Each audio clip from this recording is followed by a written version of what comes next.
Hello dear students, welcome to academy of science. तो अब तक का जो अपना लास्ट लेक्चर था, लेक्चर 10 में अपन बातें कर चुके थे कि किसी रिएक्शन की स्टोइक्योमेट्री या रिएक्शन में जो लिमिटिंग रिएजेंट होता है उनको कैसे डील करना है, या ऐसे क्वेश्चंस जिनमें स्टोइक्योमेट्री की हेल्प मतलब आपको जरूरत हो, या फिर अगर वहां पर लिमिटिंग रिएजेंट का कोई केस बन रहा हो तो उसको कैसे आइडेंटिफाई करना है, और आइडेंटिफाई करने के बाद कैसे आपको उसको डील करना है, कैसे आपको उसको अप्लाई करना है क्वेश्चंस में। ये सारी की सारी बातें हम लेक्चर 10 में कर चुके हैं। ठीक है, चलिए अब हम पढ़ते हैं यहाँ पर एक अगला कॉन्सेप्ट, और वो कॉन्सेप्ट है परसेंटेज यील्ड का। परसेंटेज यील्ड, देखिए आपने ऐसा सुना होगा कि जब हम ऑर्गेनिक केमिस्ट्री में रिएक्शंस के प्रोडक्ट्स बनाते हैं तो प्रोडक्ट फॉर्मेशन के बाद कई बार हम वहां पर बात करते हैं परसेंटेज यील्ड की, कि ये वाला जो कंपाउंड है इसकी परसेंटेज यील्ड इतनी है ना। तो अब मैं आपको बताने जा रहा हूं कि उस परसेंटेज यील्ड से मतलब क्या है। परसेंटेज यील्ड हमें कैलकुलेट करने की रिक्वायरमेंट ही क्या हुई, अगर हम परसेंटेज यील्ड कैलकुलेट ना करें तो क्या होगा, ये सारी की सारी बातें इस लेक्चर में समझते हैं। तो चलिए शुरू करते हैं एक एग्जांपल के साथ। जैसे मान लीजिए कि मैं आपको ऐसे कहता हूं कि एक रिएक्शन है, कोई केमिकल रिएक्शन जिसमें ए से बन रहा है 2B प्लस यहाँ पर कितना बन रहा है, मान लीजिए 3C बन रहा है। ठीक है, मान लीजिए कि इनिशियली आपके पास इस ए के जो मोल्स थे वो ए मोल थे, और ये इनिशियली कितने थे, 0 और 0। किसी पर्टिकुलर टाइम टी पर मान लीजिए कि ये पूरा का पूरा ए कंज्यूम हो गया, मान लो रिएक्शन कंप्लीट हो गई और ये पूरा ए कंज्यूम हो गया, तो स्टोइक्योमेट्री के हिसाब से आप ऐसे कहेंगे कि सर जब इसका 1 मोल कंज्यूम होता है तो इसके 2 मोल बनेंगे और इसके 3 मोल बनेंगे।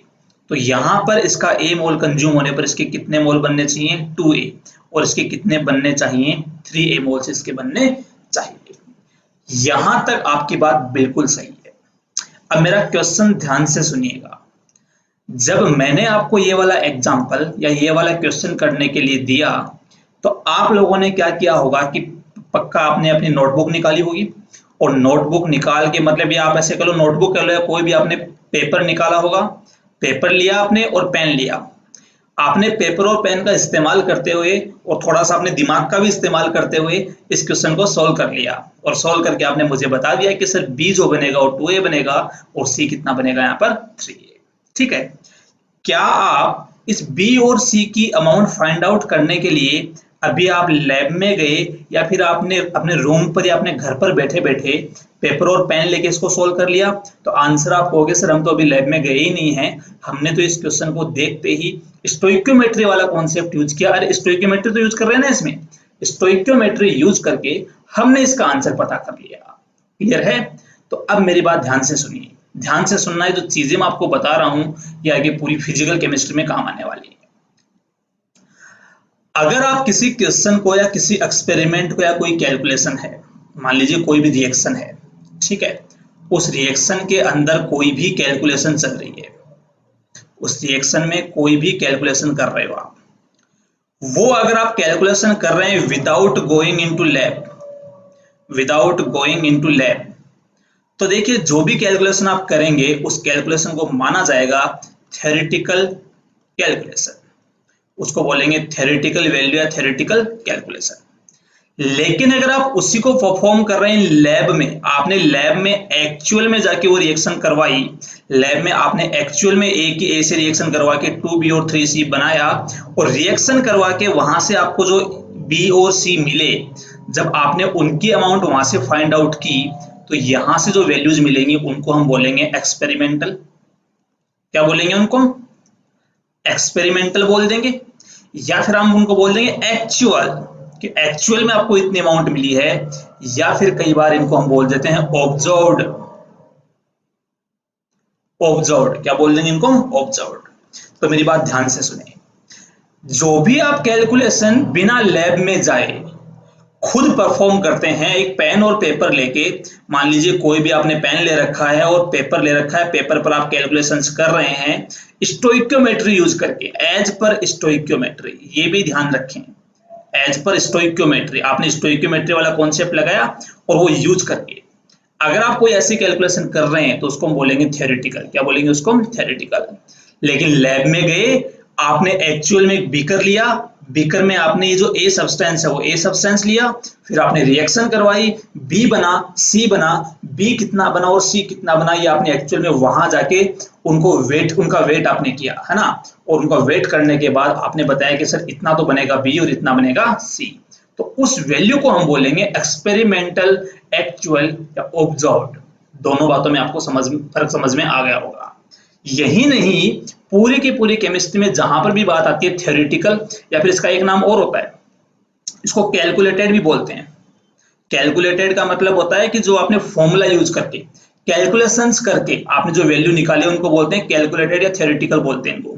और जो आपने लैब में एक्सपेरिमेंट परफॉर्म करके जो आप वैल्यूज निकालते हैं उनको बोलते हैं एक्सपेरिमेंटल, एक्चुअल या ऑब्जर्व्ड। ठीक है, तो इन दोनों वैल्यूज का आपको ध्यान रखना है। अब मैं आपको ऐसा क्यों बोल रहा हूं, ये मेरी बात ध्यान से सुनना, इसकी हमें जरूरत कहां पड़ी वो सुनिए ध्यान से। मान लो कि कोई एक रिएक्शन है, बस सिंपल रिएक्शन लिख रहा हूं जिसमें रिएक्टेंट आर से क्या बन रहा है, प्रोडक्ट पी बन रहा है। ठीक है, आपने एक तो इस प्रोडक्ट पी की अमाउंट कैलकुलेट की, आपने इसके मोल कैलकुलेट किए, वो थ्योरेटिकल मोल है। ठीक है, या उसको मैं कैलकुलेटेड बोल दूं। एक आपने इसी के मोल्स लैब में गए, एक्सपेरिमेंट किया और फिर पता लगाए, इसको मैं बोल दूंगा मोल्स ऑफ पी एक्सपेरिमेंटली, या मैं इसे कह दूंगा एक्चुअल, या इसको मैं बोल दूंगा ऑब्जर्व्ड। ठीक है, ये हो गए। आप इसके जो मोल्स हैं, मोल से आप इसका मास भी कैलकुलेट कर सकते हैं, अरे मोलर मास से मल्टीप्लाई कर दो तो बन जाएगा अपना थ्योरेटिकल मोलर मास, और आप कह दोगे कैलकुलेटेड मोलर मास। ऐसे ही, सॉरी मास की बात कर रहे हैं यहाँ पर, मोलर मास की नहीं। ऐसे इसका जो मास आएगा वो आ जाएगा एक्सपेरिमेंटली मास, या ऑब्जर्व्ड मास, या एक्चुअल मास ऑब्टेन्ड। यही बोलेंगे, हाँ या ना? ठीक है। अब बात यह है कि जब आप लैब में एक्सपेरिमेंट परफॉर्म करते हैं तो उनकी जो वैल्यू है, इसकी वैल्यू इसके इक्वल आ भी सकती है और इसके इक्वल नहीं भी आ सकती। ठीक है, ऐसे जो मास की वैल्यू इसके इक्वल आ भी सकती है और इसके इक्वल नहीं भी आ सकती। और जब इनकी वैल्यू इनके इक्वल नहीं आती है, जब इनकी वैल्यू जो है, जो थ्योरेटिकल या जो कैलकुलेटेड वैल्यू है, जब वो एक्सपेरिमेंटल के इक्वल नहीं आती है, तो वहीं पर हम कॉन्सेप्ट काम में लेते हैं किसका, परसेंटेज यील्ड का। किसका कॉन्सेप्ट काम में लेंगे हम? परसेंटेज यील्ड का। तो आपको सबसे पहले तो ये जानना चाहिए कि why we need to calculate percentage yield, हमें जरूरत ही कहां पड़ी उसकी। तो आंसर है कि जो आप स्टोइक्योमेट्री के हिसाब से, जो आप स्टोइक्योमेट्री के हिसाब से फॉर्मूला यूज करके कैलकुलेशंस करते हो, वो कई बार एक्सपेरिमेंटली ऑब्जर्व्ड क्वांटिटीज के इक्वल नहीं आती हैं, और ऐसे केस में हम किसका इस्तेमाल करते हैं? परसेंटेज यील्ड का। क्लियर है? चलिए बात करते हैं फॉर्मूला क्या होता है परसेंटेज यील्ड का। तो ध्यान से सुनना, परसेंटेज यील्ड का जो फॉर्मूला होता है, वो फॉर्मूला क्या होता है अपने पास? वो होता है एक्चुअल या ऑब्जर्व्ड, या एक्चुअल ऑब्जर्व्ड, या फिर आप इसको कह सकते हो एक्सपेरिमेंटल वैल्यू अपॉन थ्योरेटिकल, और you can say calculated. Calculation से मेरा मतलब है जो आपने फॉर्मूला यूज करके कैलकुलेट किए, कैलकुलेटेड वैल्यू इनटू 100। ये जो फॉर्मूला है ये आपको इस्तेमाल करना है किसके लिए? ये आपको इस्तेमाल करना होता है परसेंटेज यील्ड के लिए, आपको इसका यूज करना होता है। अब आप कहेंगे सिर्फ जो वैल्यू क्या बात करें, किसकी वैल्यू ले रहे हैं आप? जो वैल्यू है ये क्या, किस चीज की वैल्यू है?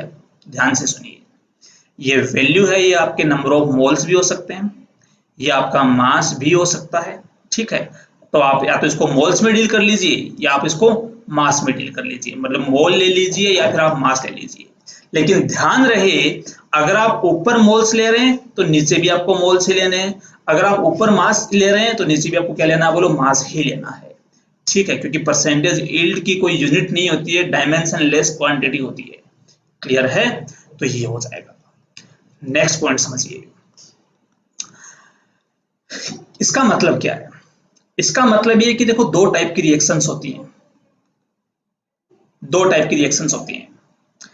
पहली रिएक्शंस वो होती हैं जिनमें परसेंटेज यील्ड जो हैं वो 100% होती हैं, और दूसरी रिएक्शंस जनरली वो होती हैं जिनमें परसेंटेज यील्ड लेस देन 100% होती हैं। जनरली ऐसा ही होता है, ठीक है। ऐसी बहुत ही कम रिएक्शंस होती हैं, बहुत ही रेयर चांसेस होते हैं जब किसी रिएक्शन की जो यील्ड होती है वो एक्सपेरिमेंटली, जो उसकी एक्सपेरिमेंटल यील्ड जो आ रही है वो 100% आ जाए, यूं कहूं थ्योरेटिकल वैल्यू के बराबर आ जाए। ऐसे बहुत ही कम चांसेस होते हैं कि आप लैब में एक्सपेरिमेंट परफॉर्म करो और आपको उसकी इतनी क्वांटिटी मिल जाए जितनी आपके फॉर्मूले से कैलकुलेट करने पर आ रही है। ऐसा बहुत ही रेयर होता है, ठीक है। और जनरली क्या होता है कि यील्ड हमेशा 100% से कम ही होती है। और जो थर्ड केस आप देख रहे हो कि परसेंटेज यील्ड ज्यादा हो जाए 100% से, ऐसा तो मान लो कभी होता ही नहीं है, ये मान लो आप, है ना। आप ऐसे मान लो कि हमें हमें जहां तक रिक्वायरमेंट है, हमें जहां तक जरूरत है, उसमें तो ये मान लो कि ऐसा तो कभी होता ही नहीं है, ठीक है। हाँ, लैब में कभी होता होगा, उसकी में बात नहीं करनी है, लेकिन ये वाला केस अपने सामने यहाँ पर कभी भी नहीं आएगा। हमें दो केस में डील करना है, या तो परसेंटेज यील्ड क्या हो 100% से कम हो, या परसेंटेज यील्ड क्या हो 100% के इक्वल हो। जब परसेंटेज यील्ड 100% के इक्वल होती है तो हमारे जो एक्सपेरिमेंटल वैल्यू है वो किसके इक्वल हो जाएंगे, हो जाएंगे थ्योरेटिकल वैल्यू के। लेकिन जब ऐसा हो तो एक्सपेरिमेंटल वैल्यूज कम आएंगे, किससे, थ्योरेटिकल वैल्यू से। क्लियर है यहां तक? बस हमें इन दोनों बातों को समझना था, ठीक है। अब अगला पॉइंट सुनिए। अगर आपको क्वेश्चन में कुछ भी नहीं दिया हुआ है, मैं यहाँ पर लिख देता हूँ ये बात आपको, ये पॉइंट आपको मैं समझा देता हूँ, यहाँ पर ध्यान से सुनिएगा इस पॉइंट को। अगर क्वेश्चन में कुछ भी मेंशन नहीं है तब आपको जो परसेंटेज यील्ड है उसको कितना मानना है, 100%। कब? When nothing is mentioned, nothing is mentioned regarding percentage yield in A question. जब क्वेश्चन में आपको परसेंटेज यील्ड के बारे में कुछ भी नहीं बोला हो तब आपको परसेंटेज यील्ड कितनी माननी है, 100%। और आपका जो आंसर आएगा, आपका जो करेक्ट आंसर आएगा वो वही आएगा। आपका जो आंसर आएगा वो आपको कैसे देना, आपको आंसर देना है एज पर स्टोइकियोमेट्रिक कैलकुलेशंस। जैसे आप स्टोइकियोमेट्री के हिसाब से कैलकुलेशन करेंगे वही आपका क्या बन जाएगा, फाइनल आंसर बन जाएगा, ठीक है। लेकिन अगर किसी क्वेश्चन में आपको परसेंटेज यील्ड दे रखी है तब आपको सारे के सारे आंसर्स किसके हिसाब से देने, परसेंटेज यील्ड के हिसाब से आपको आंसर्स देने हैं। इस बात का ध्यान रखें। तो हम इस पर बेस्ड कुछ न्यूमेरिकल्स कर रहे हैं, कुछ एग्जांपल्स कर रहे हैं, समझिएगा एक एक करके, सुनना ध्यान से। तो चलिए इसका एग्जांपल समझते हैं। सबसे पहला एग्जांपल मान लीजिए कि जब कैल्शियम कार्बोनेट का थर्मल डिकम्पोजिशन होता है तो वहां से होता है CaS सॉलिड बनता है और साथ में बनती है CO2 गैस, ठीक है।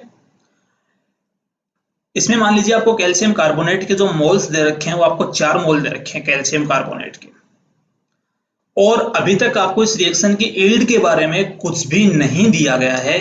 इसका मतलब यील्ड कितनी मानेंगे, 100%। अरे अभी बताया था ना कि जब भी किसी रिएक्शन की यील्ड के बारे में कुछ भी मेंशन नहीं कर रखा हो तो यील्ड कितनी लेंगे हम, 100%, ठीक है। अब मेरा सवाल आपसे ये है कि जब ये कैल्शियम कार्बोनेट पूरा का पूरा डिकम्पोज हो जाएगा तब ये जो CO2 गैस है, इस CO2 गैस के कितने मोल बनने वाले हैं, CO2 गैस के कितने मोल बनेंगे। तो आप ये समझो कि अगर मान लीजिए ये रिएक्शन की यील्ड 100% है, मतलब अगर क्वेश्चन में कुछ नहीं मेंशन कर रखा तो भी 100% लेनी है, और मान लो आपको क्वेश्चन में बोला हुआ कि इसकी यील्ड कितनी है, 100%।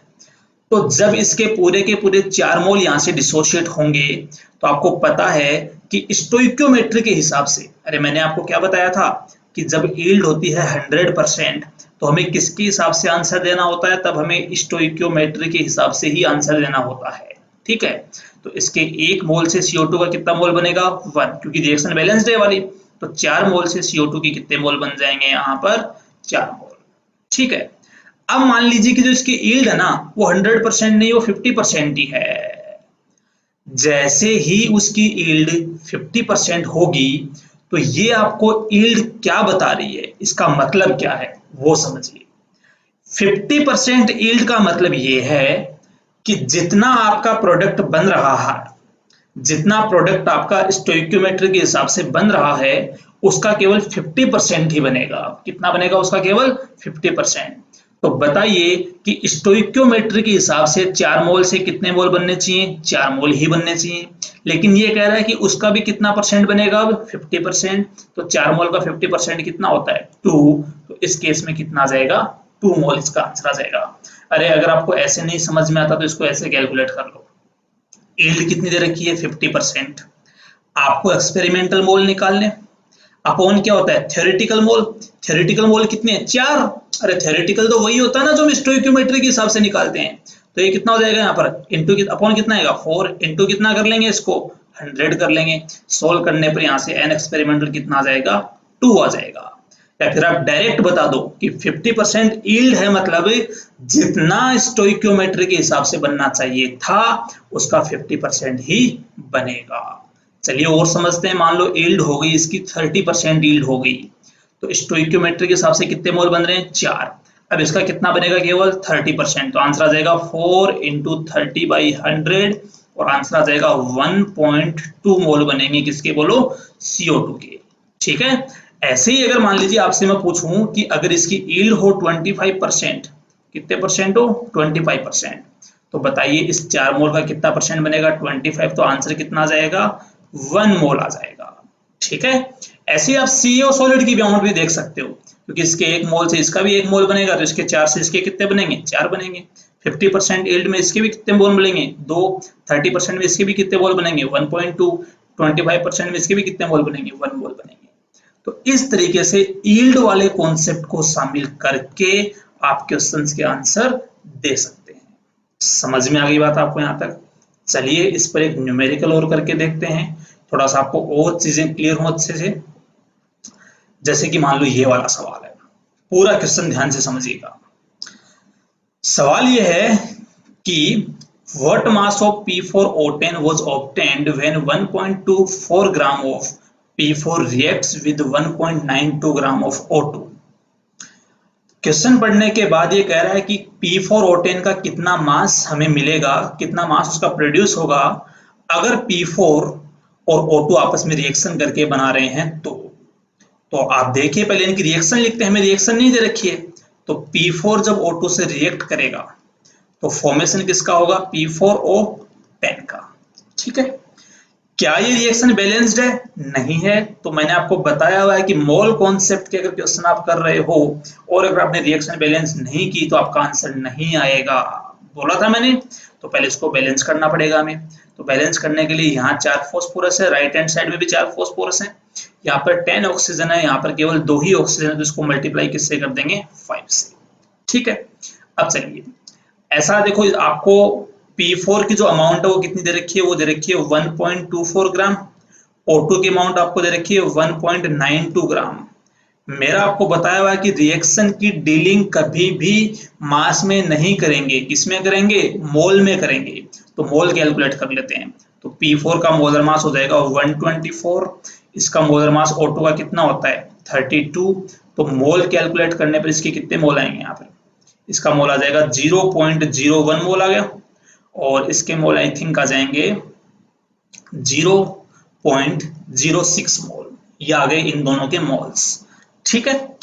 जब आपके पास दो रिएक्टेंट हो, दो टाइप की रिएक्टेंट हो और दोनों के मोल्स आपके पास हो, तो उस क्वेश्चन को सोल्व करने से पहले याद कीजिए हम क्या कैलकुलेट करते हैं? Limiting reagent. क्यों? क्योंकि हमें लिमिटिंग रिएजेंट ही ये बताता है कि जो प्रोडक्ट का फॉर्मेशन होगा वो कितना होगा। तो आपको पता लगाना है कि P4 और O2 में से लिमिटिंग रिएजेंट कौन है। कैसे पता लगाते हैं? तो जैसे मान लीजिए P4 के लिए हम क्या करेंगे कि उसके जो मोल्स हैं 0.01, उसको डिवाइड करेंगे उसके स्टोइकियोमेट्रिक कोफिशिएंट से, वो कितना? 1 है। और O2 के लिए हम क्या करेंगे? O2 के लिए उसके मोल कितने? 0.06, उसको डिवाइड करेंगे उसके स्टोइकियोमेट्रिक कोफिशिएंट किससे? बोलो, 5 से। तो हमें पता चला कि जो P4 है इसकी वैल्यू कम आ रही है किससे? बोलो, O2 से। मतलब जो लिमिटिंग रिएजेंट है वो लिमिटिंग रिएजेंट कौन बन गया अपने पास? P4। ठीक है। और अगर लिमिटिंग रिएजेंट P4 बन गया है तो जो प्रोडक्ट ऑफ फॉर्मेशन होगा वो किसके हिसाब से होगा? P4 के हिसाब से ही होगा। तो हम कह देंगे कि अगर P4 का जब 1 मोल कंज्यूम होता है तो P4O10 का भी कितना मोल बनता है? 1। जब इसके 0.01 कंज्यूम होंगे तो इसका भी कितना मोल बनेगा? 0.01 मोल बनेगा। मास कैलकुलेट करना है तो इसका मास कैलकुलेट कर लीजिए, हो जाएगा 0.01 मोल। इसका मोलर मास कितना आएगा? इसका आ जाएगा P4 का हो जाएगा 124 और एक ऑक्सीजन का होता है 16, तो ये 160, दोनों को ऐड कर देते हैं तो 260 आ जाएगा और आ जाएगा 284 ग्राम आ गया यहाँ से। इसका जो मोलर मास निकाल रहा हूँ मैं ये वाला, तो इसको मल्टीप्लाई करेंगे 284 से, तो यहाँ पर जो इसका आंसर आ जाएगा वो आ जाएगा 2.84 ग्राम। इस तरीके से हम इस क्वेश्चन को सॉल्व कर लेंगे। आपने देखा, देखिए सुनिए एक बार फिर से मैं आपको समझा देता हूँ। इस क्वेश्चन में हमें रिएक्शन भी नहीं दे रखी थी, वो रिएक्शन हमने लिखी। रिएक्शन लिखने के बाद मैंने ये देखा कि क्या ये रिएक्शन बैलेंस है या नहीं है। अगर नहीं है तो मैंने पहले रिएक्शन को बैलेंस किया। बैलेंस करने के बाद मेरे को जो उनकी अमाउंट दे रखी थी वो ग्राम में दे रखी थी, मास दे रखा था उनका, तो उनसे हमने क्या कैलकुलेट किए? मोल कैलकुलेट किए, क्योंकि स्टोइकियोमेट्रिक रेशियो हमें हमेशा क्या बताते हैं? केवल मोलर रेशियो बताते हैं।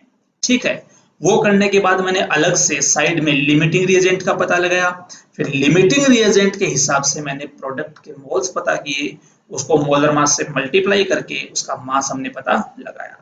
ठीक है, तो इसका मास आ जाएगा 284 ग्राम आ जाएगा या 0.01 मोल। नेक्स्ट, अब सेकंड क्वेश्चन कहता है कि in above problem only 1.42 gram P4O10 was obtained, then calculate percentage yield. मुझे बोला गया है कि जो इससे ऊपर वाला सवाल था, इससे ऊपर वाला सवाल कौन सा? ये रहा। इसमें जो अपना आंसर आ रहा था वो तो आ रहा था 284 ग्राम, सॉरी 2.84 ग्राम अपना आंसर आ रहा था। लेकिन वो कहता है कि एक्चुअल में ये जो आपने कैलकुलेट किया है तो आपने स्टोइकियोमेट्री के हिसाब से कैलकुलेट किया है, लेकिन अगर एक्चुअल में लैब में जाके देखा, लेबोरेटरी में इस रिएक्शन को परफॉर्म किया, तो वहां पर हमें जो मास मिल रहा है वो केवल 1.42 ग्राम ही मिल रहा है। तो बताइए परसेंटेज यील्ड क्या होगी? तो सुनिए, परसेंटेज यील्ड का फॉर्मूला लगा लेते हैं। वो क्या होता है? वो तो होता है experimental value upon theoretical into कितना हो जाएगा? 100। अब एक्सपेरिमेंटल वैल्यू कौन सी है? एक्सपेरिमेंटल वैल्यू ये है या फिर ये है? तो मेरी बात ध्यान से सुनिएगा। एक्सपेरिमेंटल वैल्यू हमेशा वो होती है जो क्वेश्चन में गिवन होती है। क्यों? क्योंकि कैलकुलेटेड जो वैल्यू वो तो हम भी कैलकुलेट कर सकते हैं, जैसे हमने यहाँ पर कैलकुलेट किया फॉर्मूला यूज करके, ये तो हम भी कैलकुलेट कर सकते हैं। लेकिन एक्सपेरिमेंटल वैल्यू के लिए आपको लैब में जाना होगा, वहां एक्सपेरिमेंट परफॉर्म करना होगा, उसके बाद आपको पता लगती है उसकी एक्सपेरिमेंटल वैल्यू कितनी होगी। इसलिए हमेशा एक्सपेरिमेंटल वैल्यू वो लेनी है जो आपको क्वेश्चन में दे रखी है। तो ये कितनी है यहाँ पर? 1.42 अपॉन थ्योरेटिकली हमने कितना कैलकुलेट किया? 2.84 इनटू कितना कर लेंगे? 100। आंसर आ जाएगा 50%। मतलब जब आपने इस रिएक्शन को लैब में जाके परफॉर्म किया तो उसकी यील्ड कितनी आएगी? 50%। क्लियर है यहाँ तक? तो ये थी दूसरी बात इस क्वेश्चन का सेकंड पार्ट। अब आपके लिए एक होमवर्क है, वो आपको करना है। क्वेश्चन आपके सामने लिखा हुआ है, सुनिए, पहले मैं समझा रहा हूं ध्यान से। सवाल में बोला गया है कि PCl5 reacts with water and form H3PO4 and HCl as per following reaction. ये आपको रिएक्शन दे रखी है। क्वेश्चन सॉल्व करने से पहले ये चेक करना आपका काम है कि रिएक्शन बैलेंस है या नहीं है। अगर नहीं है तो आपको बैलेंस करनी है इसको। ठीक है, उसके बाद क्या बोलता है? If 0.4 moles of PCl5 combines with 1.8 mole of water, then find। इसके और इसके मोल्स आपको दे रखे इनिशियली। आपको पता लगाना है कि कौन सा लिमिटिंग रिएजेंट है। मैं आपको बता चुका हूं कौन होता है लिमिटिंग रिएजेंट, कैसे निकालते हैं। फिर आपको पता लगाना है कि HCl का मास कितना बनेगा और H3PO4 का मास कितना बनेगा। दोनों के अलग अलग मास निकालने। ठीक है, फिर आपको पता लगाना है कि if mass of HCl formed is 65.7 gram, then calculate percentage yield. देखिए, स्टोइकियोमेट्री के हिसाब से आपने यहाँ पर HCl का मास फाइंड आउट कर लिया, मान लो कितना भी आएगा, x आएगा मान लो आप, है ना। और ये जो आपको HCl का मास दे रखा है, ये दे रखा है एक्सपेरिमेंटल। ये कौन सा है बोलो? एक्सपेरिमेंटल। तो आपको पता है कि HCl के एक्सपेरिमेंटल मास को जब आप HCl के थ्योरेटिकल मास से डिवाइड करके 100 से मल्टीप्लाई कर देंगे तो वहां से जाएगी इसकी परसेंटेज यील्ड। ठीक है, हुआ क्या? इस क्वेश्चन में आपको इस HCl का थ्योरेटिकल मास भी कैलकुलेट करना है, इस HCl का एक्सपेरिमेंटल मास आपको दे रखा है, और दोनों से आपको क्या निकालनी है, परसेंटेज यील्ड। तो इस क्वेश्चन को पॉज करके नोट कर लेना और इसको खुद को सोल्व करना है। ये तीनों की तीनों बातें आपको पता लगानी है। चलिए बात करते हैं अगले न्यूमेरिकल की। नेक्स्ट थोड़ा सा डिफरेंट, अलग टाइप का न्यूमेरिकल। इसमें बोला गया है आपको कि calculate mass of KClO3 required to produce 1.49 gram KCl। ये आपको रिएक्शन दे रखी है। इस रिएक्शन से आपको क्या करना है कि KClO3 का मास आपको पता लगाना है, ठीक है, और जिससे आपको पता लगाना है कि KClO3 का कितना मास आपको चाहिए जिससे KCl का 1.49 ग्राम आपको मिल सके, ठीक है। कब आपको बोला गया है, if percentage yield of reaction is 100%, और सेकंड केस में आपको बोला गया है कि percentage yield of reaction is 40% only. तो कैसे करेंगे सोल्व, सुनिए ध्यान से।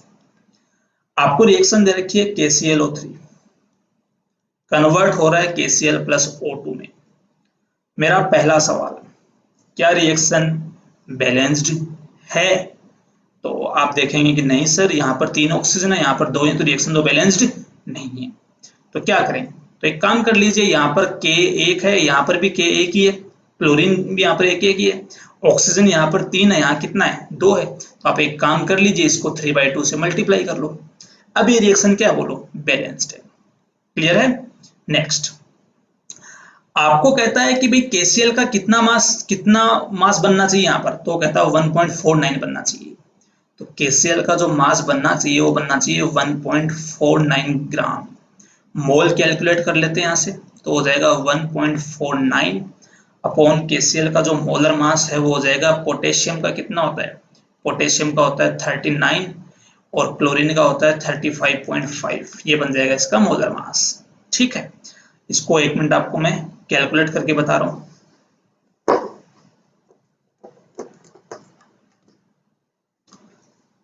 तब तक है ना आप लोग ये क्वेश्चन नोट कर लो, ये मास मोलर मास में कर रहा हूं कैलकुलेट, तब तक आप ये क्वेश्चन नोट कर लो।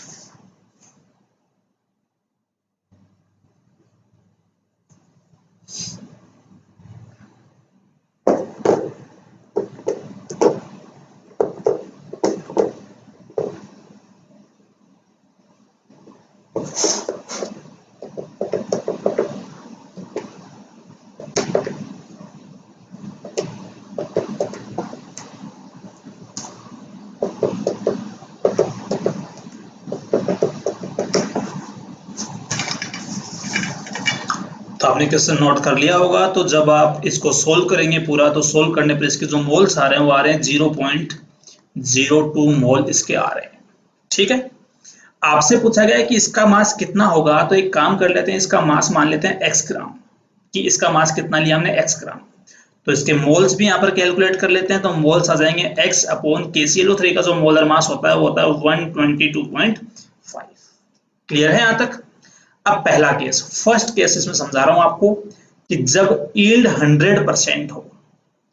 देखिए जब यील्ड 100% होगी तो आप ये क्या देख रहे हैं कि स्टोइकियोमेट्रिक कोफिशिएंट के हिसाब से जितने मोल इसके कंज्यूम होंगे उतने मोल इसके बनेंगे। तो इसके कंज्यूम्ड मोल कितने हैं, x अपॉन 122.5, ठीक है, इज इक्वल टू इसके मोल कितने यहाँ पर 0.02 हैं। तो सोल्व करके आप यहाँ से x की वैल्यू कैलकुलेट कर सकते हैं, और वो कैलकुलेट करने पर आएगी, मैं बता रहा हूँ 1 मिनट आपको, उसको कैलकुलेट करने पर आएगा 2.45 ग्राम, या जाएगा 2.45 ग्राम कि आपको इतना KClO3 रिक्वायर्ड होगा, ठीक है। दूसरा मैं आपको कैलकुलेट करके बता रहा हूं जब उसकी यील्ड जो है वो 40% है, कि 40% यील्ड, तब क्या करेंगे। तब मेरी बात ध्यान से सुनिए, इसके 1 मोल से, ध्यान से सुनना मेरी बात को, इसके 1 मोल से कितना मोल बनना चाहिए, 1 ही मोल बनना चाहिए। तो इसके इतने मोल से, KClO3 के जो इतने मोल हैं, इतने मोल से ये भी कितना बनना चाहिए था 100% यील्ड पर, तो आप कहेंगे कि KClO3 के इतने मोल से KCl भी बनना चाहिए था x/22.5, थ्योरेटिकली इतना बनना चाहिए था। लेकिन इसकी यील्ड कितनी है? इसकी यील्ड तो 40% ही है, तो जितना थ्योरेटिकली बनना चाहिए था उसका कितना परसेंट बनेगा? केवल 40% बनेगा। और अगर मान लीजिए, अगर आपको क्वेश्चन में बोला हुआ है, क्या बोला हुआ है, ध्यान से देखो, ये सुनिए, पहले क्वेश्चन फिर से पढ़ते हैं एक बार, सवाल देखिए फिर से। सवाल में कहा गया है कि दोनों ही केस में, चाहे यील्ड 100% हो या 40% हो, KCl तो कितना बन रहा है? KCl तो इतना ही बन रहा है, ठीक है। बस आपको उसके लिए जो रिक्वायर्ड KClO3 है वो आपको अलग अलग लेना पड़ेगा, ठीक है। तो सुनिए कि आप कहेंगे कि सर इसके 1 मोल से तो 1 मोल ही बनेगा, कब? जब यील्ड 100% होती। तो इसका मतलब 100% यील्ड के केस में इसके इतने मोल से इसके जो KCl के जो बनने वाले मोल हैं वो मोल्स कितने होने चाहिए थे? इतने ही होने चाहिए थे।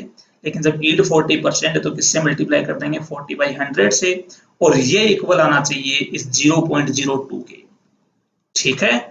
तो इसको सोल्व करने पर यहां से इसकी जो वैल्यू आएगी वो आ जाएगी, कैलकुलेट करके आपको बता रहा हूं मैं भी, वैल्यू आ जाएगी ये वैल्यू आएगी 6.125 ग्राम। आपको इतना KClO3 चाहिए होगा जब उसकी यील्ड कितनी होगी? 40%। अब देखिए आप एक यहाँ पर इसका मतलब समझिए, मतलब क्या है। देखो हुआ क्या कि जब आपकी इस रिएक्शन की जो यील्ड थी, जब ये यील्ड 100% थी, तब तो आपको जो इसकी अमाउंट रिक्वायर्ड थी वो अमाउंट आपको कितनी चाहिए थी? 2.45 ग्राम चाहिए थी। KClO3 जो रिक्वायर्ड था वो इतना था। और जैसे यील्ड उसकी 40% हुई, आपको KClO3 की रिक्वायर्ड अमाउंट कितनी होगी? 6.125 ग्राम। ऐसा क्यों? ऐसा इसलिए कि आपके सामने इस क्वेश्चन में कंडीशन ये रखी गई थी कि मुझे तो KCl का इतना ग्राम प्रोड्यूस करना ही करना है, चाहे रिएक्शन की यील्ड 100% हो, चाहे रिएक्शन की यील्ड आपकी 40% हो। तो देखिए इस क्वेश्चन में जो KCl की अमाउंट जो हमें प्रोड्यूस करनी थी ना, वो फिक्स थी, ये फिक्स है, ठीक है। लेकिन जब उसकी यील्ड 100% थी, तब तो इसकी मुझे KClO3 की इतनी अमाउंट की रिक्वायरमेंट हुई। लेकिन जैसे ही यील्ड कम हो गई तो मुझे KClO3 की रिक्वायरमेंट बढ़ गई, क्योंकि अब जब यील्ड कम होगी तो मुझे ज्यादा रिएक्टेंट चाहिए होगा उतना ही प्रोडक्ट बनाने के लिए। समझ में आ गई बात? आपने इसमें सबसे ध्यान रखने की बातें क्या है, मैं आपको फिर से एक एक पॉइंट क्लियर कर रहा हूं। मैंने सबसे पहले चेक किया कि रिएक्शन बैलेंस है या नहीं है, तो पहले मैंने रिएक्शन बैलेंस की। फिर मैंने पता लगाया कि मुझे क्या बनाना है, तो मुझे पता लगाया KCl बनाना है, उसके मोल्स मैंने यहाँ से पता लगाए। फिर मैंने इसकी अमाउंट को कितना मान लिया? x ग्राम मान लिया, क्योंकि मुझे इसी की वैल्यू कैलकुलेट करनी है। फिर मैंने इसके मोल कैलकुलेट किए, क्योंकि रिएक्शन को किसमें डील करना है? मोल्स में। और फिर मैंने यहाँ पर यूज की परसेंटेज यील्ड वाली बात, कि भाई जब 100% होगा तब तो जितने इसके मोल कंज्यूम होंगे उतने इसके बनने चाहिए। तो मैंने इसके बनने वाले मोल को इसके एक्चुअल मोल के इक्वल कर दिया और वहां से आंसर निकाल लिया। और जब यील्ड 40% थी तो मैंने देखा कि भी 100% पे तो इतना बनना चाहिए था, तो इसका कितना ले लेंगे? 40%, और उसको रख दिया मैंने 0.02 के इक्वल, और वहां से आप x की वैल्यू कैलकुलेट कर सकते हो। तो ये थी बातें सारी की सारी परसेंटेज यील्ड के बारे में। एक न्यूमेरिकल आपको दे रहा हूं मैं, आपको सोल्व करना है, उसको खुद से ट्राई करना है, समझना उसको, और वो है ये वाला न्यूमेरिकल। इस वाले क्वेश्चन को खुद ट्राई करना, आपको सुनना ध्यान से पहले। ये कह रहा है कि from complete decomposition of 150 gram of calcium carbonate 22.4 litre of CO2 was obtained at STP, find out percentage yield। आपको बोला गया है कि भाई मैंने 150 ग्राम CaCO3 को 150 ग्राम CaCO3 को जब कंबस उसको कंप्लीटली डिकम्पोज किया तो मुझे इतनी CO2 मिली है। मेरी बात ध्यान से सुनना, ये जो आपको CO2 दे रखी है, और अगर STP पर दे रखी है तो आपको पता CO2 का कितना मोल है? ये 1 मोल है। आपको बोला हुआ है कि इस रिएक्शन के बाद CO2 का 1 मोल बना, एक क्वेश्चन में गिवन है, ये चीज क्वेश्चन में आपको दे रखी है। तो आप मुझे इतना बता दीजिए कि आप इसको थ्योरेटिकल मानेंगे या एक्सपेरिमेंटल। तो ध्यान रहे, जो भी क्वेश्चन में प्रोडक्ट की अमाउंट दे रखी है वो हमेशा कौन सी होती है? एक्सपेरिमेंटल होती है। तो अब यील्ड निकालने के लिए हम थ्योरेटिकल कहां से लाएंगे? थ्योरेटिकल हम खुद कैलकुलेट करेंगे। कैसे करेंगे? पहले कैल्शियम कार्बोनेट के डिकम्पोजिशन की रिएक्शन लिखिए। आप जानते हैं कैल्शियम कार्बोनेट डिकम्पोज होकर CO+ CO2 बनाता है, उससे CO2 की क्या निकालिए? थ्योरेटिकल मोल निकालिए, और प्रैक्टिकल एक्सपेरिमेंटल मोल ये हैं ही आपके पास। यहां से आप परसेंटेज यील्ड इसकी कैलकुलेट कर सकते हैं। ठीक है, तो ये थे सारे के सारे सवाल जिसमें परसेंटेज यील्ड वाला कॉन्सेप्ट यूज हो रहा था। ठीक है, फाइनली मैं आपको एक एग्जांपल और समझा रहा हूं छोटा सा, जिससे आपको कॉन्सेप्ट्स और क्लियर हो जाएं। कोई डाउट रह गया हो तो कहीं पर सुनना ध्यान से। मान लो कहीं पर 2a है, उससे b plus C plus D बन रहा है, इसके आपने 2 मोल ले रखे हैं। तो आप मुझे बता दीजिए कि अगर उसकी यील्ड 100% हुई तो बताइए बी के कितने मोल बनेंगे। तो 100% यील्ड का मतलब स्टोइकियोमेट्री के हिसाब से आंसर देना है आपको। क्यों देना है? क्योंकि इस बार एक्सपेरिमेंटल और थ्योरेटिकल क्या होंगे, इक्वल होंगे। तो जब इसके 2 मोल हैं तो इसका कितना बनेगा, 1। तो इसके 2 मोल से इसका कितना मोल बन जाएगा, 1 मोल बन जाएगा। अगर इसकी यील्ड 50% हुई तो जितना थ्योरेटिकली बन रहा था उसका 50%, तो इसका कितना बन जाएगा, हाफ मोल। अगर इसकी यील्ड 25% हुई तो 1 का 25%, तो कितना बन जाएगा, 1/4 मोल। इस तरीके से परसेंटेज यील्ड का कॉन्सेप्ट आपको यूज करना है। उम्मीद है आपको ये सारी की सारी बातें अच्छे से समझ में आई होंगी। कोई भी डाउट है, क्वेरी है, तो आप लाइव चैट में या फिर कमेंट में कमेंट करके आप जरूर मुझसे पूछ सकते हैं। क्लियर है सबको यहां तक? चलिए पढ़ते हैं नया कॉन्सेप्ट। तो अब अपन बातें करने वाले हैं एक नए कॉन्सेप्ट की, और वो आप सब जानते भी हैं, लेकिन मैं आपको सिखाऊंगा कि उस कॉन्सेप्ट को क्वेश्चंस में, न्यूमेरिकल्स में कैसे अप्लाई करते हैं, वो मैं आपको बताने वाला हूं। और वो कॉन्सेप्ट है concept of percentage purity of a sample. कि जो भी आपको सैंपल दे रखा हो, उस सैंपल की परसेंटेज प्योरिटी से क्या मतलब है। पहले तो ये समझे सैंपल से क्या मतलब है। सुनिए, मान लीजिए, जैसे मान लीजिए आपके पास एक कोई सैंपल है किसी सब्सटेंस का। ठीक है, सैंपल ऑफ ए, मान लीजिए कोई ए नाम का सब्सटेंस है, उसके आपके पास सैंपल है। तो होता है क्या कि सैंपल में एक तो प्रेजेंट होता है आपका वो सब्सटेंस ए जिसके सैंपल की आप बातें कर रहे हैं, और दूसरा कुछ इसमें प्रेजेंट होती हैं वो इम्प्यूरिटीज जिनकी आपको रिक्वायरमेंट नहीं है, क्योंकि इम्प्यूरिटीज तो हमें चाहिए नहीं, हमें तो प्योर चाहिए मतलब। लेकिन फिर भी वो जो इम्प्यूरिटीज होती हैं वो इसमें प्रेजेंट होती हैं। ठीक है, अब मान लीजिए कि वो जो सब्सटेंस है, उस सब्सटेंस का जो मास है, उस सैंपल में जो सब्सटेंस का जो मास है वो तो मान लीजिए कितना है, ए है, और जो आपकी इम्प्यूरिटीज है उनका मास कितना है, बोलो वहां पर एक्स है। ठीक है, तो ऑब्वियस सी बात है, जो सैंपल का जो टोटल मास आएगा वो कितना बन जाएगा, बोलो ए प्लस एक्स। ये बन जाएगा total mass of sample. Clear है यहां तक? तो अब एग्जैक्टली उस टोटल सैंपल में आपका जो सब्सटेंस है वो कितना परसेंट मौजूद है। मान लीजिए टोटल मास जो आपका ए प्लस एक्स आ रहा है, मान लीजिए इसको 100 ग्राम मान लो। तो 100 ग्राम सैंपल में टोटल, अगर सैंपल आप 100 ग्राम मान लेते हैं, तो उसमें आपका वो सब्सटेंस कितना मौजूद है उसको हम पता लगाते हैं परसेंटेज इंप्योरिटी की हेल्प से। किसका कॉन्सेप्ट यूज करेंगे यहाँ पर, परसेंटेज इंप्योरिटी का। ठीक है, और वो कैसे करेंगे वो सुनिए ध्यान से, ध्यान से सुनिए। इसका जो फॉर्मूला होता है परसेंटेज प्योरिटी का, पहली बात तो परसेंटेज प्योरिटी का जो कॉन्सेप्ट है वो किसी सैंपल के लिए हम यूज करते हैं। वो फॉर्मूला होता है mass of substance. Mass of substance कौन सा सब्सटेंस, जिस सब्सटेंस का वो सैंपल है उस सब्सटेंस का mass upon total mass of sample upon total mass of sample into कितना कर देंगे यहाँ पे 100। तो ये बन जाएगा परसेंटेज प्योरिटी, ये बन जाएगी उस सैंपल की परसेंटेज प्योरिटी। क्लियर है यहां तक? तो ये फॉर्मूला आपको ध्यान में रखना है। कैसे अप्लाई करेंगे इसको, कहां अप्लाई करेंगे इसको, ये मैं आपको अभी बताने वाला हूं। ठीक है, तो पहले तो आप ये समझेंगे कि ये जो परसेंटेज प्योरिटी है इसको हम कहाँ पर इस्तेमाल करेंगे, कहाँ इसका हम यूज करने वाले हैं। तो इसका हम यूज करेंगे किसी सैंपल के लिए, एक ऐसा सैंपल जिसमें सब्सटेंस ए है, साथ में कुछ इम्प्यूरिटीज हैं जो x ग्राम है, और आपका सब्सटेंस है वो मान लीजिए 1 ग्राम है।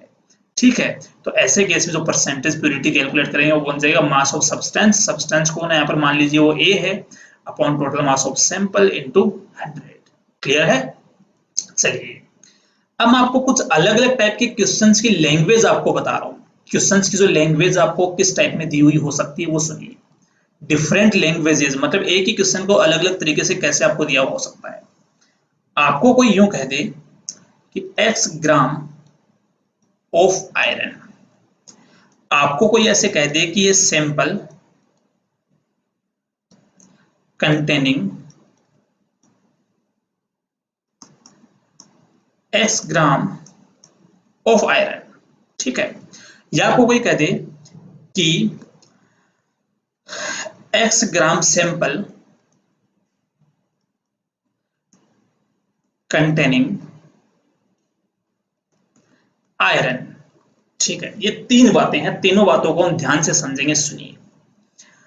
अगर आपको कोई ऐसे बोलता है कि उसके पास में x ग्राम आयरन है, इसका मतलब वो आपको ऐसे बताना चाह रहा है कि जो आयरन है ना वो सच में वहां पर x ग्राम है, मतलब जो प्योर आयरन है वो वहां पर कितना है, बोलो x ग्राम। क्योंकि क्वेश्चन की लैंग्वेज में आपको बोल चुका है कि उसके पास में कितना ग्राम आयरन है, x ग्राम आयरन है।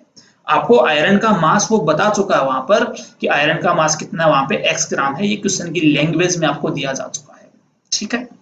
लेकिन कोई कह दे कि उसके पास एक सैंपल है, तो आप यहाँ पर सैंपल एक बार ऐसे बना लीजिए, a sample containing x gram of iron. इसका मतलब ये है कि उस सैंपल में जो आयरन मौजूद है उसका मास तो क्या है, बोलो x ग्राम है। लेकिन जरूरी नहीं है कि वहां पर सिर्फ और सिर्फ आयरन ही है, क्या वहां पर आयरन के साथ साथ कोई और सब्सटेंस भी हो सकता है, कोई अदर सब्सटेंस भी हो वहां पर हो सकता है, जिसको हम इम्प्योरिटी बोल सकते हैं, ठीक है। नेक्स्ट, अगर कोई आपको कह दे कि x gram sample containing iron, तो ये समझिए जैसे मुझे कोई बोला कि मेरे पास एक सैंपल है, उस सैंपल का मास कितना है, x ग्राम है, जिसमें कौन रखा है, बोलो आयरन। तो ध्यान रहे कि ऐसा जरूरी नहीं है कि इस केस में आयरन जो है उसका मास x ग्राम हो ही, उसका मास कितना हो, बोलो x ग्राम ही हो। क्यों? क्योंकि मुझे यहाँ पर सैंपल का मास कितना दिया हुआ है, x, और उसमें कौन है, बोलो आयरन। हो सकता है, संभव है कि वहां पर कोई एक्स्ट्रा या अनदर सब्सटेंस भी प्रेजेंट हो और उसका प्लस आयरन दोनों का जो कंबाइंड मास है वो कितना हो वहां पर, बोलो x। तो इस केस में ऐसा जरूरी नहीं है कि आयरन का मास x ग्राम ही हो, उसका मास कुछ और भी हो सकता है। समझ में आ गया? लेकिन अगर आपको वो यूं बोल दे कि जो ये सब्सटेंस है, जो आपका सैंपल है, इसकी प्योरिटी जो है वो y% है, इसकी प्योरिटी कितनी है, बोलो y% है, y% प्योर है। इसका मतलब आप कह देंगे कि सर हाँ, आयरन का जो मास है वो x ग्राम तो नहीं है, लेकिन जब मैं x का y% कैलकुलेट करूंगा, y% ऑफ x जब आप कैलकुलेट करेंगे तो वो जो मास है वो किसका मास है, इसमें से आयरन का मास है, और जो रिमेनिंग मास होगा किसका होगा, बोलो वो इम्प्योरिटी का होगा। तो देखिए आपने क्या देखा यहाँ पर, समझिए सुनिए ध्यान से। आप देख रहे हैं कि जो क्वेश्चन की लैंग्वेज होती है ना, लैंग्वेज, सारा खेल उसी का होता है। अगर तुम्हें डायरेक्टली बोले 5 ग्राम आयरन मतलब x ग्राम आयरन, तो आयरन का मास तुम्हें कितना दे रहा है, बोलो x ग्राम दे रहा है। तुम्हें बोले कि sample containing this much gram iron, तो भी इसका मतलब ये कि सैंपल में कोई और भी हो सकता है, लेकिन उसमें से आयरन का मास कितना है, x ग्राम है। लेकिन तुम्हें कोई बोले कि सैंपल का मास x ग्राम है, उसमें आयरन है, तो यहां पर जरूरी नहीं है कि आयरन x ग्राम ही है, आयरन x से कम भी हो सकता है। और उसकी वैल्यू आप कैलकुलेट करते हैं परसेंटेज इम्प्योरिटी से। तो परसेंटेज इम्प्योरिटी आपको क्या बताता है, परसेंटेज इम्प्योरिटी आपको बताता है कि टोटल मास के रेस्पेक्ट में, टोटल मास के रेस्पेक्ट में जो आपका सब्सटेंस है वो कितना परसेंट प्योर है, वो आपको बताता है परसेंटेज इम्प्योरिटी। क्लियर है? चलिए इसको हम अप्लाई करते हैं क्वेश्चंस में, वहां पर समझिए, कॉन्सेप्ट को सीखिए। लेकिन उससे पहले मैं आपको एक चीज और बता दूं। जैसे मान लीजिए कोई रिएक्शन है, उस रिएक्शन में आयरन रिएक्शन करता है किसी सब्सटेंस के साथ, तो ध्यान रहे कि इम्प्योरिटी जो है ना वो रिएक्शन नहीं करती है। इम्प्योरिटीज की रिएक्शंस को हम वहां से अलग करते हैं। इसीलिए आपको ये ध्यान रखना है कि किसी सैंपल में कितना तो प्योर सब्सटेंस और कितनी उसकी इम्प्योरिटी है। इम्प्योरिटीज को रिएक्शन में शामिल नहीं करना है, ठीक है। चलिए शुरू करते हैं क्वेश्चन, एग्जांपल्स प्रैक्टिस करना, समझते रहिए साथ साथ। जैसे ये अपना पहला सवाल, सुनना ध्यान से। On decomposition of 200 gram sample of CaCO3, अगर मैंने आपको ये नहीं बताया होता है कि सैंपल वर्ड कितना इंपॉर्टेंट है, तो शायद आप अभी ऐसा समझ लेते कि आपको कैल्शियम कार्बोनेट का जो मास है वो कितना दे रखा है, 200 ग्राम दे रखा है। लेकिन बताइए कि जब ये ऐसे कह रहा है कि 200 gram sample of calcium carbonate, क्या जरूरी है क्या कि उसमें कैल्शियम कार्बोनेट 200 ग्राम ही हो? कोई जरूरी नहीं है। वो 200 ग्राम से कुछ कम भी हो सकता है, कुछ उसमें इम्प्योरिटीज भी हो सकती हैं। ठीक है, तो ये कहता है कि 200 ग्राम कैल्शियम कार्बोनेट को डिकम्पोज करवाने पर 1 मोल CO2 प्रोड्यूस होती है, 1 मोल CO2 वहां पर बनता है।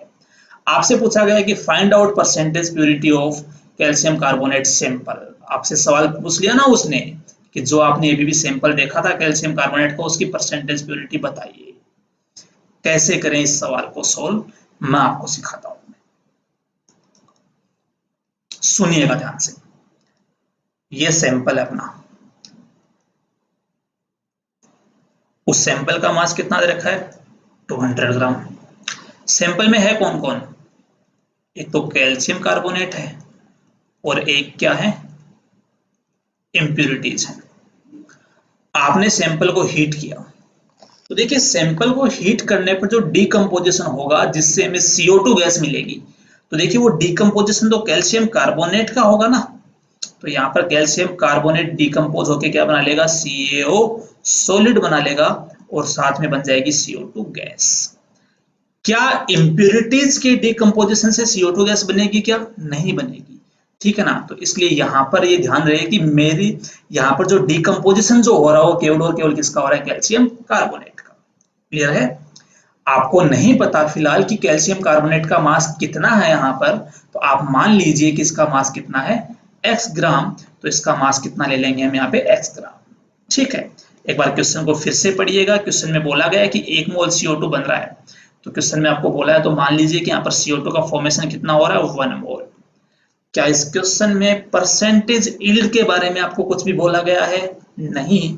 तो ऐसी स्थिति में परसेंटेज यील्ड कितना लेंगे हम, परसेंटेज यील्ड लेंगे 100%। ठीक है, तो जब परसेंटेज यील्ड 100% है तो आप यही तो कहेंगे ना कि सर अगर इसका 1 मोल डिकम्पोज होगा तो इसका कितना मोल बनेगा, 1 मोल। इसका मतलब जितने मोल CO2 के बनेंगे उतने ही मोल क्या होंगे, कैल्शियम कार्बोनेट के क्या हुए होंगे, डिकम्पोज हुए होंगे। तो यहाँ पर CO2 का कितना मोल है अपने पास, 1। कैल्शियम कार्बोनेट के मोल कैसे निकालेंगे, तो कैल्शियम कार्बोनेट के मोल कैलकुलेट कर लेते हैं। इसका मास कितना होता है, x अपॉन इसका molar mass 100 is equal to 1। तो यहां से x की वैल्यू आ जाएगी 100 ग्राम। तो आपको पता चला कि जो आपका टोटल 200 ग्राम सैंपल था, उस 200 ग्राम सैंपल में से 100 ग्राम तो कौन है, कैल्शियम कार्बोनेट, और जो रिमेनिंग 100 ग्राम है वो कौन है वहां पर, वो है वहां पे इम्प्योरिटीज। तो आप ही बता दीजिए परसेंटेज प्योरिटी कैसे आएगी, बताइए। सब्सटेंस का मास 100, टोटल 200 इंटू 100, सोल्व करने पर आंसर आ जाएगा 50%। तो इस सैंपल की जो परसेंटेज प्योरिटी है वो कितनी आ जाएगी, 50%। ये आपको ये बता रहा है कि टोटल मास का 50% वो सब्सटेंस है, या यूं कह लो कि वो जो सब्सटेंस है, वो जो सैंपल हो 50% प्योर है। इस तरीके से क्वेश्चंस को आप सोल्व कर सकते हैं। चलिए, ऐसा ही एक न्यूमेरिकल है आपके लिए, यह जिसमें आयरन जो है वो रिएक्शन कर रहा है H2SO4 के साथ, जिसमें फेरिक सल्फेट का फॉर्मेशन हो रहा है और H2 गैस बन रही है। आपको बोला है कि मास ऑफ आयरन सैंपल, फिर से सैंपल वर्ड पर ध्यान दीजिए, वो कितना 140 ग्राम है। Mass of H2 obtained, H2 gas जब आपने रिएक्शन परफॉर्म करवाई, रिएक्शन परफॉर्म करने के बाद जो हमें H2 गैस मिली है उसका मास कितना है, 6 ग्राम। पूछा गया है परसेंटेज प्योरिटी ऑफ सैंपल। तो मेरे हिसाब से आप अब कर लेंगे, जो रिएक्शन आपको दे रखी है चेक करना वो बैलेंस्ड है या नहीं है। अगर नहीं है तो उसको बैलेंस करेंगे आप। फिर आपको जो H2 गैस दे रखा है उसके मोल पता कीजिए, H2 गैस के मोल से आप आयरन के मोल पता कीजिए, आयरन के मोल से आप आयरन का मास पता लगाइए, और वहां से आप परसेंटेज प्योरिटी कैलकुलेट कर सकते हैं आयरन के सैंपल की। क्लियर है? तो ये था इस पर दूसरा न्यूमेरिकल। चलिए और न्यूमेरिकल्स ट्राई करते हैं इसी पे, सुनिएगा ध्यान से। और बहुत सारे जो न्यूमेरिकल्स हैं वो हम ट्राई करेंगे इस पर। उसमें से एक है ये वाला न्यूमेरिकल। पहले सुनिए ध्यान से। ये कहता है कि 2.5 ग्राम of an impure sample of calcium carbonate on treatment with excess HCl produce this much of CO2. What is percentage purity of sample? क्या सेम ही सवाल नहीं है क्या? आपको यहाँ पर इम्प्योर सैंपल का टोटल मास दे रखा है, उसकी रिएक्शन इस बार HCl के साथ करवा रहा है, तो कह रहा है कि इतनी ग्राम CO2 प्रोड्यूस हो रही है, तो आपको उसकी क्या चाहिए? परसेंटेज प्योरिटी चाहिए। लेकिन इसमें आपको ना केमिकल रिएक्शन नहीं दे रखी है, तो केमिकल रिएक्शन आपको मैं बता देता हूं कि जब भी कैल्शियम कार्बोनेट रिएक्ट करता है HCl के साथ, तो वहां से फॉर्मेशन होता है CaCl2 plus CO2 plus H2O। ठीक है, इसके इम्प्योर सैंपल का मास आपको कितना दे रखा है? 2.5 ग्राम। तो अगर सैंपल का मास 2.5 ग्राम है तो जरूरी नहीं है कि इसका मास 2.5 ही हो, इसका मास कितना मान लीजिए आप? x ग्राम मान लीजिए। ये आपको किस में दे रखा है? क्वेश्चन में एक्सेस में दे रखा है, तो फिर ये अपने आप क्या बन जाएगा यहाँ पर? Limiting reagent. तो पहले रिएक्शन को बैलेंस करें, अगर नहीं है तो ध्यान से सुनना, फिर आप ये पता लगाएं कि अगर इसका 0.88 ग्राम बन रहा है तो कितना कैल्शियम कार्बोनेट ने रिएक्ट किया होगा, तो आप यहाँ से x की अमाउंट पता लगाएं, फिर आप उसकी परसेंटेज प्योरिटी बता सकते हैं। वन मोर थिंग जिसका आपको ध्यान रखना है, इस क्वेश्चन में कहीं पर भी परसेंटेज यील्ड के बारे में कुछ भी नहीं बोला गया है, इसलिए परसेंटेज यील्ड कितनी मानेंगे इसकी? 100%।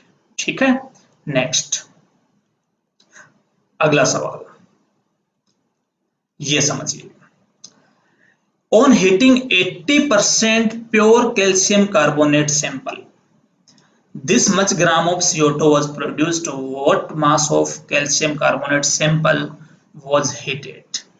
ये सवाल थोड़ा सा डिफरेंट है। इस बार आपको सैंपल की परसेंटेज प्योरिटी दे रखी है और सैंपल का जो मास है वो मास आपसे पूछा गया है, जबकि इससे पहले वाले केसेस में आपको सैंपल का मास दे रखा था और आपसे परसेंटेज प्योरिटी वहां पर पूछी जा रही थी। बस इतना ही फर्क है। करेंगे कैसे कैलकुलेट? तो वही पहले रिएक्शन लिखें, ये तो बन जाएगी केमिकल रिएक्शन। ठीक है, अब सुनिए, आपको ये पता है कि जो टोटल सैंपल है वो 80% प्योर है, लेकिन क्या आपको कैल्शियम कार्बोनेट का मास पता है क्या? नहीं है।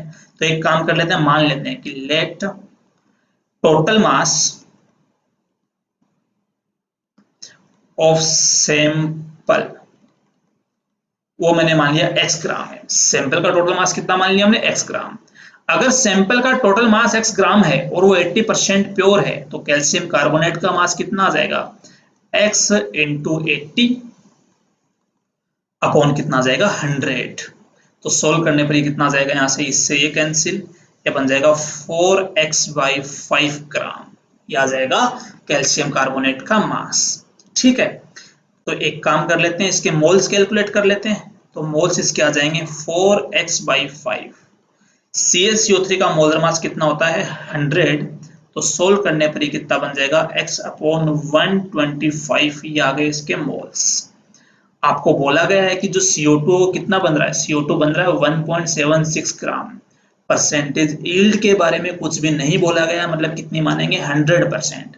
100% यील्ड का मतलब ये होता है कि स्टोइकियोमेट्री के हिसाब से ही उसको आंसर देना है। तो आप देख रहे हैं कि इसके 1 मोल से CO2 कितना बनना चाहिए? 1 मोल ही बनना चाहिए। तो मैं ऐसे कह दूंगा कि जो number of moles of CO2 produce हैं, अगर इसके 1 से ही 1 मोल बन रहा है तो कितने बनने चाहिए थे? x/125। लेकिन बन कितने रहे? तो 1.76 तो उसका मास है, अपॉन मोलर मास कितना होता है CO2 का? 44। इसको सोल्व करने पर x की जो वैल्यू आएगी वो मैं आपको बता रहा हूँ कैलकुलेट करके। ये वैल्यू आ जाएगी 1.76 इंटू 125/44। ये आ जाएगा 5 ग्राम। अच्छा, एक चीज और ध्यान रखें, IIT जैम में कैलकुलेटर अलाउड है, तो आप सारी की सारी कैलकुलेशंस कैलकुलेटर से कर सकते हैं। ठीक है, तो यहाँ पर x की वैल्यू 5 आ गई। क्या है इस x की वैल्यू 5 आने का मतलब? मतलब ये है कि जो टोटल सैंपल है उसका मास कितना है? बोलो 5 ग्राम है, और उसका 80% प्योर क्या है? 80% क्या उसकी बोलो? प्योरिटी। तो हमें तो देखो सैंपल का मास पूछा था, वो आ जाएगा 5 ग्राम। अच्छा, आपने ना जो इससे पहले न्यूमेरिकल सोल्व किए थे और इसमें डिफरेंस क्या है? इससे पहले वाले न्यूमेरिकल्स में आपको टोटल मास देके परसेंटेज प्योरिटी पूछी थी, इस केस में आपको प्योरिटी देकर टोटल मास पूछ रहा है। तो मैंने क्या करा कि इस केस में टोटल मास कितना एज्यूम कर लिया, x ग्राम एज्यूम कर लिया। मतलब जो चीज आपसे सवाल में पूछी जा रही है ना, वो आप एज्यूम कर लिया करो, उससे आपका आंसर हमेशा आ जाएगा। ठीक है, तो इस तरीके से आप इस न्यूमेरिकल को सोल्व कर लेंगे। अगला न्यूमेरिकल, नेक्स्ट न्यूमेरिकल सुनिएगा ध्यान से, थोड़े से डिफरेंट टाइप के न्यूमेरिकल्स हैं वो, ध्यान से सुनिएगा। डिफरेंट टाइप के न्यूमेरिकल क्यों है पहले तो मैं आपको वो बता दूं, क्यों है ये खास न्यूमेरिकल्स पहले मैं आपको ये बता रहा हूं। हुआ क्या कि आपने थोड़ी देर पहले वो सारे के सारे न्यूमेरिकल्स करना सीखे थे जिसमें आपको परसेंटेज यील्ड गिवन होती थी, और आपने अभी अभी वो न्यूमेरिकल्स करना सीखे हैं जिसमें आपको परसेंटेज प्योरिटी गिवन होती है। अब हम वो न्यूमेरिकल सीखने वाले हैं जिसमें ये दोनों एक साथ आपको दिए हुए होंगे। उन क्वेश्चंस में आपको परसेंटेज प्योरिटी भी दी हुई होगी और उनमें आपको परसेंटेज यील्ड भी दी हुई होगी। ठीक है, करेंगे कैसे? तो उससे पहले एक बात ध्यान से सुनिए। परसेंटेज यील्ड वाला कॉन्सेप्ट तो अप्लाई होता है हमेशा प्रोडक्ट के लिए, ये मेरी बात ध्यान रखना। क्वेश्चंस इतने आसान हो जाएंगे, आपको क्वेश्चंस करने में इतना मजा आएगा कि आप कोई भी क्वेश्चन इजीली कर सकते हैं। इसलिए मेरी ये बात ध्यान रखें कि परसेंटेज यील्ड को अप्लाई करना है प्रोडक्ट के लिए, और परसेंटेज प्योरिटी को जो अप्लाई करना है, प्योरिटी को अप्लाई करना है, वो आपको अप्लाई करना है रिएक्टेंट के लिए। अगर आप मेरी ये दो बात समझ गए तो क्वेश्चंस बहुत आसान है। कैसे हैं, चलिए शुरू करते हैं। If an impure sample of calcium carbonate, देख रहे हैं वो इम्प्योर बोल रहा है, मतलब पक्का कहीं ना कहीं परसेंटेज प्योरिटी को लाएगा वो बीच में। On treatment with HCl produce this much gram of CO2 with 80% yield and purity of sample is 90%। आपको परसेंटेज प्योरिटी भी दे रखी है और आपको परसेंटेज यील्ड भी दे रखी है। प्योरिटी को अप्लाई करना रिएक्टेंट के लिए, यील्ड को अप्लाई करना प्रोडक्ट के लिए। ठीक है, और आपसे पूछा क्या गया है क्वेश्चन में? पूछा गया है calculate mass of calcium carbonate sample used. ठीक है, तो आपको दो काम करने हैं यहाँ पर। सबसे पहला काम तो केमिकल रिएक्शन लिखना होता है, तो सबसे पहला काम केमिकल रिएक्शन लिख लेते हैं।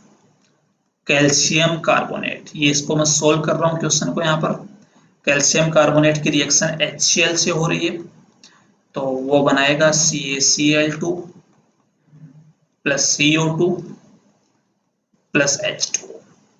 क्या रिएक्शन बैलेंस है क्या? फटाफट देखिए। तो ये रिएक्शन बैलेंस नहीं है, यहाँ पर 2 क्लोरीन है तो यहाँ इसको 2 कर देते हैं, और अब शायद ये रिएक्शन बैलेंस्ड है। ठीक है, ये तो था पहला काम। दूसरा, एज्यूम क्या करना है? तो क्वेश्चन में आपसे क्या पूछा गया? आपसे पूछा गया है कि उस सैंपल का मास कितना है। तो आप मान लीजिए, यहाँ पे लिख लेते हैं कि जो आपका इम्प्योर सैंपल है, ये रहा सैंपल, इम्प्योर सैंपल, उसका मास मान लीजिए x ग्राम है। तो अगर उसका मास x ग्राम है तो आप बता देंगे यहां से कि जो कैल्शियम कार्बोनेट है उसका मास कितना आएगा। तो देखिए निकालना बहुत आसान हो गया अपने लिए। क्यों? क्योंकि उसकी जो परसेंटेज प्योरिटी वो 90% है, तो वो सैंपल उसका मास x ग्राम है और ये 90% ही प्योर है। मतलब कैल्शियम कार्बोनेट का जो मास आएगा वो आ जाएगा 90% ऑफ x। तो यहां से आंसर कितना आ जाएगा? x इंटू 90/100, और इसका आंसर आ जाएगा 9x/10 ग्राम। ये मास आ जाएगा कैल्शियम कार्बोनेट का। ठीक है, चलिए सुनिए ध्यान से। तो मैं यहां लिख रहा हूं मोल्स ऑफ कैल्शियम कार्बोनेट। तो कैल्शियम कार्बोनेट के मोल कितने आएंगे? 9x/10 इंटू 100 मोल। ये मोल आ गए। अब इसके बाद सुनिए, सवाल में और क्या दे रखा है। सवाल में मुझे ये दे रखा है कि 1.76 ग्राम CO2 का फॉर्मेशन हो रहा है। तो मुझे ये पता लगाना है कि यहां से कितनी CO2 बननी चाहिए। मतलब अगर मैं इस रिएक्शन की यील्ड एक बार 100% मान लूं, एक बार मैं यील्ड अगर 100% मान लूं, तो सुनिए आपको पता है इसके 1 मोल से CO2 का कितना मोल बन रहा है? 1 मोल बन रहा है। तो अगर अपने पास कैल्शियम कार्बोनेट के इतने मोल हैं तो उससे CO2 के मोल कितने बनेंगे? तो उससे जो CO2 के मोल बनने चाहिए वो बनने चाहिए 9x/1000 मोल CO2 के बनने चाहिए। कब बनने चाहिए? जब यील्ड कितनी हो? 100% हो। लेकिन क्या यील्ड 100% है क्या? नहीं है। यील्ड है केवल कितनी बोलो? 80%। और जब यील्ड 80% है तो आप ऐसे कह देंगे कि 100% यील्ड होती तो इतने बनने चाहिए। अब यील्ड 80% ही है, इसलिए इसका भी कितना बनेगा? 80 बाई कितना बनेगा? 100। ठीक है। और ये किसके इक्वल दे रखा है? तो आपको CO2 का मास दे रखा है 1.76 अपॉन उसका मोलर मास होता है 44। और आप यहां से सोल्व करके x की जो वैल्यू है वो आप कैलकुलेट कर सकते हैं। कैसे आए इसकी वैल्यू कितनी आएगी वो मैं आपको बता रहा हूं कैलकुलेट करके। तब तक आप नोट कर लीजिए, तब तक आप एक काम कीजिए, इस क्वेश्चन को नोट कर लीजिए, जो सॉल्यूशन है इसको नोट कर लीजिए।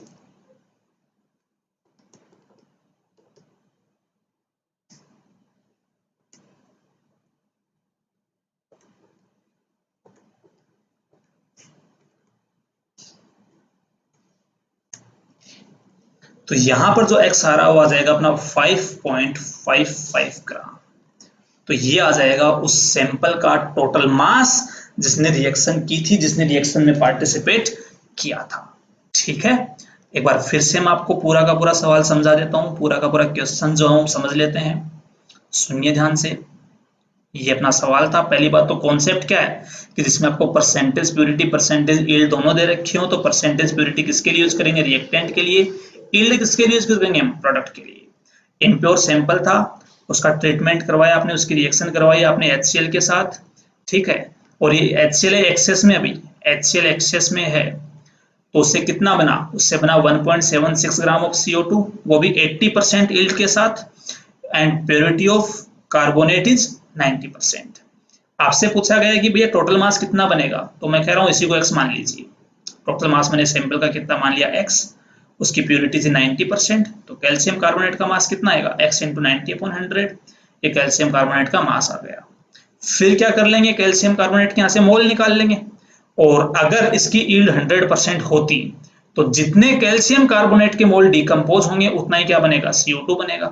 तो मैंने यहाँ से CO2 के मोल निकालने के लिए ये जो मोल हैं ये होते, अगर उसकी यील्ड कितनी होती? 100% यील्ड होती तब। लेकिन उसकी यील्ड कितनी है? 80%। तो मल्टीप्लाई किससे कर देंगे? 80/100 से। और इसकी जो वैल्यू है वो क्वेश्चन के हिसाब से आनी चाहिए 1.67/44 के बराबर, क्योंकि ये हमें मास दे रखा है किसका? CO2 का। और ये होता है CO2 का मोलर मास। यहां से सोल्व करके आप x की वैल्यू कैलकुलेट कर लेंगे। क्लियर है? चलिए इसी कॉन्सेप्ट पर मैं आपको एक न्यूमेरिकल और करके बता रहा हूं जिससे आपको और समझ में आ जाए एक अच्छे से कॉन्सेप्ट। ये रहा वो सवाल। Calculate mass of AgCl formed. पहला डिफरेंस तो आप यही समझ लीजिए। इस बार आपसे है ना, जो प्रोडक्ट बन रहा है उस प्रोडक्ट का मास आपसे पूछा है, जबकि इससे लास्ट वाले केस में आपसे पूछा जा रहा था कि कितना सैंपल रिएक्ट कर रहा है। अब एक बात बताइए, चलो यही ये काम कर लेते हैं आज, तो सुनिए ध्यान से। जब आपसे पूछ रहा है कि प्रोडक्ट का मास कितना होगा, तो मैं यहां पर सबसे पहले यही मान लेता हूं कि let mass of AgCl formed is x gram. कितना ग्राम बन रहा है बोलो? x ग्राम वो बन रहा है, तो मैं इसी को x ग्राम मान लेता हूं। व्हेन 90% प्योर, ये तो उसकी प्योरिटी है सैंपल की। 10 ग्राम ऑफ MgCl2, ये टोटल सैंपल का क्या है बोलो? मास है। React with AgNO3 and percentage yield of reaction is 80%। और रिएक्शन आपको ये वाली दी हुई है, ये आपकी रिएक्शन है। ठीक है। तो पहले चेक कर लो रिएक्शन बैलेंस्ड है क्या। तो यहाँ पर 2 क्लोरीन है, तो यहाँ कोफिशिएंट 2 आएगा इसका। यहाँ पर भी कोफिशिएंट कितना आ जाएगा? 2 आ जाएगा। और MgCl2 रिएक्शन कर रहा है AgNO3 के साथ। आपको AgNO3 एक्सेस में गिवन है क्वेश्चन में, ये आपको एक्सेस में दे रखा है, तो ऑब्वियसली जो लिमिटिंग रिएजेंट है वो यही होगा। ठीक है। अब सुनिए ध्यान से। आपको इस MgCl2 का जो सैंपल है उसका मास कितना दे रखा है? 10। उस सैंपल की प्योरिटी कितनी दे रखी है? 95%। तो इसका मास कितना आएगा MgCl2 का? 10 इंटू 95/100। ये आपने मास कैलकुलेट किया है MgCl2 का। टोटल मास सैंपल का 10 था, 90%, 95% उसकी प्योरिटी थी। अब मैं कैलकुलेट कर रहा हूं इसके मोल, तो अपॉन क्या आएगा बोलो? इसका मोलर मास। और इसका मोलर मास निकाले तो मैग्नीशियम का जो होता है वो तो होता है 24, और क्लोरीन का होता है 2 इंटू 35.5। तो कैलकुलेट करने पर इसके मोल कितने आएंगे अभी मैं आपको बता रहा हूं। कैलकुलेट करके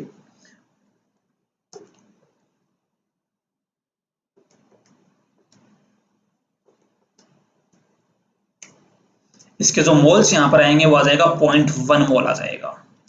ठीक है, अब इसके 0.1 मोल से AgCl कितना बनना चाहिए, कब, अगर 100% ईल्ड हो तो 100% ईल्ड का मतलब स्टोइकियोमेट्री के हिसाब से आंसर देना है। इसका कितना मोल है, एक, कितने मोल बन रहे हैं, एक से 2 मोल बन रहे हैं। तो इसके MgCl2 के 0.1 से कितने मोल बनेंगे AgCl के, इसके बन जाएंगे 0.2 मोल इसके बन जाएंगे। ठीक है, ये कब बनेंगे, जब 100% ईल्ड हो। लेकिन वास्तव में रिएक्शन की ईल्ड कितनी है 80%, तो इसके मोल बनेंगे 0.2 इंटू 80/100। इसके इतने मोल बनेंगे 80% ईल्ड के हिसाब से।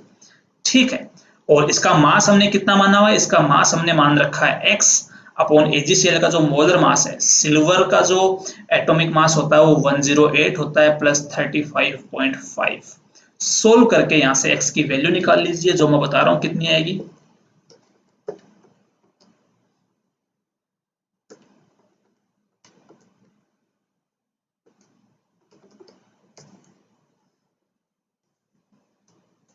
तो ये जो x यहां से आएगा कैलकुलेट करने पर ये आ जाएगा 0.2 इंटू 80 इंटू 143.5 अपॉन यहाँ पर कितना आ जाएगा 100। इसको सोल्व करने पर जो वैल्यू आएगी वो वैल्यू आ जाएगी अप्रोक्स 22.96 ग्राम। इस तरीके से आप इस क्वेश्चन को सोल्व कर लेंगे। ठीक है, तो आप एक चीज समझिए कि जो परसेंटेज प्योरिटी है, देखो उसको तो मैं हर बार ना रिएक्टेंट पे अप्लाई कर रहा हूँ, कहाँ अप्लाई कर रहा हूँ, रिएक्टेंट पे।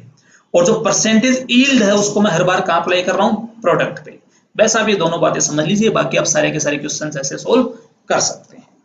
क्लियर है, तो उम्मीद आपको ये लेक्चर समझ में आया होगा यहाँ तक। परसेंटेज ईल्ड से कैसे डील करना है, परसेंटेज प्योरिटी से कैसे डील करना है, ये भी आपको समझ में आया होगा। आप में से जिन स्टूडेंट्स ने अब तक जो लेक्चर नंबर 10 है वो अब तक नहीं देखा है तो उसको जरूर देखें, क्योंकि उसमें हमने बातें की हुई है कि स्टोइकियोमेट्री से कैसे डील करेंगे, रिएजेंट जो होता है, लिमिटिंग रिएजेंट जो होता है उससे कैसे हम डील करेंगे, सारी की सारी बातें हम लेक्चर 10 में कवर कर चुके हैं। तो अगर आपको ये वीडियो पसंद आए तो इसको लाइक करें, आपके जो भी फ्रेंड्स, क्लासमेट्स केमिस्ट्री से जिस भी एग्जाम की प्रिपरेशन कर रहे हैं उन तक जरूर इसको शेयर करें। जितना ज्यादा आप कर सकते हैं उतना ज्यादा शेयर करें। ठीक है, मिलते हैं अगले वीडियो में नए कॉन्सेप्ट के साथ, नए कुछ नया हम वहां पर सीखने वाले हैं। तब तक के लिए bye, thank you very much.